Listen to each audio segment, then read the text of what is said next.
ഇന്ന് ദിലീപ് വന്നിട്ടുണ്ടായി. സിനിമ നടൻ ദിലീപ? ആ അതെ. നിന്നെ സിനിമയിൽ എടുത്താ?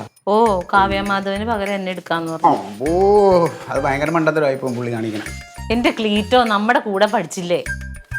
നമ്മളെ കൂടെ പഠിച്ചു. അതിന് നീ ഞാൻ ഒരുമിച്ചല്ലല്ലോ, ഒരു ക്ലാസ്സിലല്ലല്ലോ. നിന്റെ കൂടെ പഠിച്ചതാണോ എന്റെ കൂടെ പഠിച്ചതാണോ? അയ്യോ, നിങ്ങളുടെ കൂടെ പഠിച്ച ദിലീപ്. കൊഴുക്കട്ട ദിലീപ? ആ, പിന്നെ അവരെന്താ ഇപ്പം മറ്റേ കൊല്ലത്താറ്റല്ലേ താമസിക്കുന്നത്, കൊട്ടാരക്കര. അങ്ങനെ പിന്നെ അവരെന്താ ഇവിടെ വീടൊക്കെ നോക്കണം എന്നൊക്കെ പറയുന്നു. വാടകയ്ക്ക് താമസിക്കാനായിരിക്കും. വാടകയ്ക്കൊന്നുമല്ല, പിന്നെ വിലക്ക് മേടിക്കാൻ. വിലക്ക് വാങ്ങിക്കാൻ? ആ പിന്നെ അത്ര സെറ്റപ്പൊക്കെ ആയോ? സെറ്റപ്പ് അവനെന്ത്, അതിനൊക്കെ പണിയില്ലേ, ജോലിയില്ലേ, മാസം വരുമാനം ഇല്ലേ, പിന്നെ സെറ്റപ്പ് ആവൂലേ. എന്നിട്ട് പിന്നെ റൊണാൾഡ് ആ ചേട്ടൻ്റെ കൂടെ പോയി. ഏതോ ഒരു വക്കീലിന്റെ ഏതോ വീട് കിടപ്പുണ്ടെന്നാ തിരുമലയില്. മൂന്നാം വക്കീലിന്റെ വീടാ? ആ, അത് തന്നെ കാണിക്കാൻ വേണ്ടി കൊണ്ടുപോയി. ആര്? റൊണാൾഡ്. അവൻ എന്തിനാണ് അതിന് പോണത്? അവൻ എന്തിനാ ആവശ്യമില്ലാത്ത കാര്യങ്ങൾ ചെയ്യാൻ പോണത്? അവൻ വർഷാപ്പും പണി അതങ്ങ് ചെയ്താ പോരെ? അല്ല, അത് വിൽക്കാനായിട്ട് വീടാ പറഞ്ഞു. അതുകൊണ്ട് ഇവ എന്തിനാണ്? ഈ ദിലീപ് നമ്മുടെ സുഹൃത്തല്ലേ, നമ്മുടെ കൂടെ പഠിച്ച സുഹൃത്ത്. അവനെ ഞാൻ കൊണ്ട് കാണിക്കൂലേ? വല്ല കമ്മീഷൻ കിട്ടാൻ വേണ്ടിട്ടായിരിക്കും.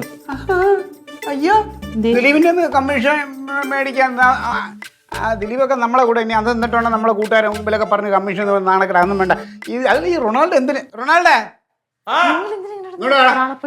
കാര്യമുണ്ട്. ഓരോരുത്തർക്ക് ഓരോ കാര്യങ്ങൾ പറഞ്ഞിട്ടുണ്ട്, അത് ചെയ്യണം. ചാടി കയറി. അതെ, സത്യത്തിൽ എന്താ നിന്റെ ജോലി? വർക്ക്ഷോപ്പ്.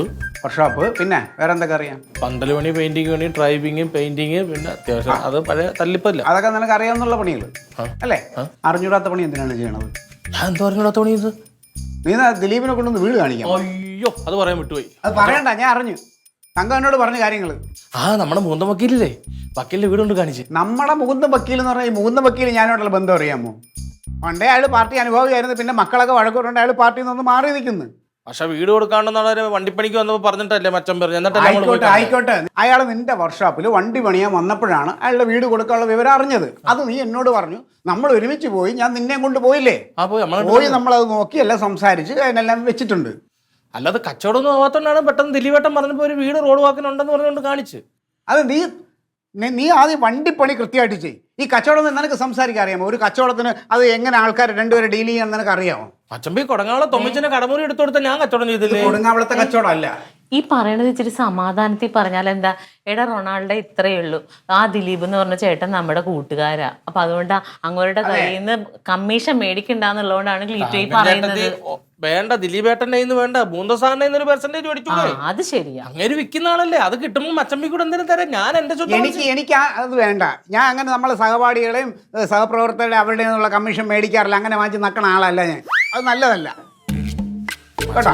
ബസ് കച്ചവടത്തിനകത്ത് കമ്മീഷൻ അത് പറഞ്ഞു വെച്ചേക്കുന്നത് കേരളത്തിലല്ല, എല്ലായിടത്തും അല്ല. അത് മേടിക്കാതിരിക്കേണ്ട കാര്യം എന്താ? അതെ, ഇനിയിപ്പോൾ നമ്മൾ മുകുന്ദൻ സാർ എന്തെങ്കിലും തന്നാൽ അതും കൂടി വാങ്ങിച്ച് ദിലീപിന് കൊടുക്കണം. അങ്ങനെയാണ്. അത് ചില കച്ചവടം അങ്ങനെ ചെയ്യണം. ലാഭം നോക്കരുത്, ബന്ധങ്ങൾ നോക്കി ചെയ്യണം. ചുമ്മാ കച്ചവടം വല്ല അറിയാമോ? ഞാൻ കൊണ്ട് വീട് കാണിച്ച് അങ്ങേർക്ക് ഇഷ്ടപ്പെട്ടു, പെണ്ണുപിള്ളെ കൊണ്ട് കാണിക്കാന്ന് പറഞ്ഞു കോച്ചമ്പി. ആയിക്കോട്ടെ, ഇനി ആവശ്യമില്ലാത്ത കാര്യങ്ങളിൽ ഇടപെടല്. തങ്കഞ്ഞടുത്ത് ഒന്ന് പറ. ഞാൻ വർഷം ചൊറിയും കുത്തിയിരിക്കുന്ന നിങ്ങൾക്കറിയാമല്ലേ. 10 പൈസ ഇട്ട് കഴിഞ്ഞാൽ എനിക്ക് എല്ലാവർക്കും ഉപകാരപ്പെടുന്നില്ല. ഒന്ന് പറയണം. എൻ്റെ പൊന്നു റൊണാൾഡേ, വല്ല കാലത്തെയോ അതിൻ്റെ മനസ്സിൽ നല്ല എന്തെങ്കിലും ചിന്ത വരുവുള്ളൂ. അത് നീ ആയിട്ട് നശിപ്പിക്കല്ലേ. ഒരു കച്ചവടമെങ്കിലും നന്നായിട്ട് ചെയ്യട്ടെ.